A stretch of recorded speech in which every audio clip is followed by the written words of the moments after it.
Masyarakat Pintu.co. Selebgram Aceh Herlin Kenza resmi dipersunting oleh sang kekasih Daryl Realdi pada Rabu 28 Agustus 2024. Acara pernikahan diselenggarakan di kampung halaman Herlin, tepatnya di Bener Meriah, yang dihadiri oleh ribuan masyarakat setempat. Herlin yang kerap disapa Barbie Hijab Aceh tampak anggun dan cantik dengan balutan baju kebaya akad dan siger Sunda.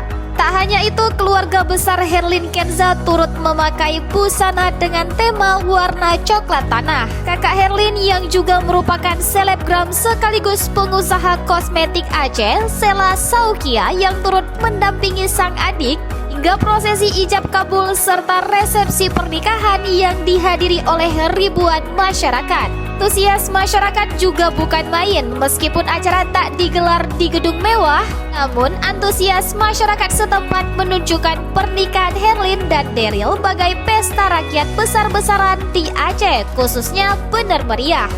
Mau tahu berita terupdate tentang Aceh? Baca berita selengkapnya di Pintu.co.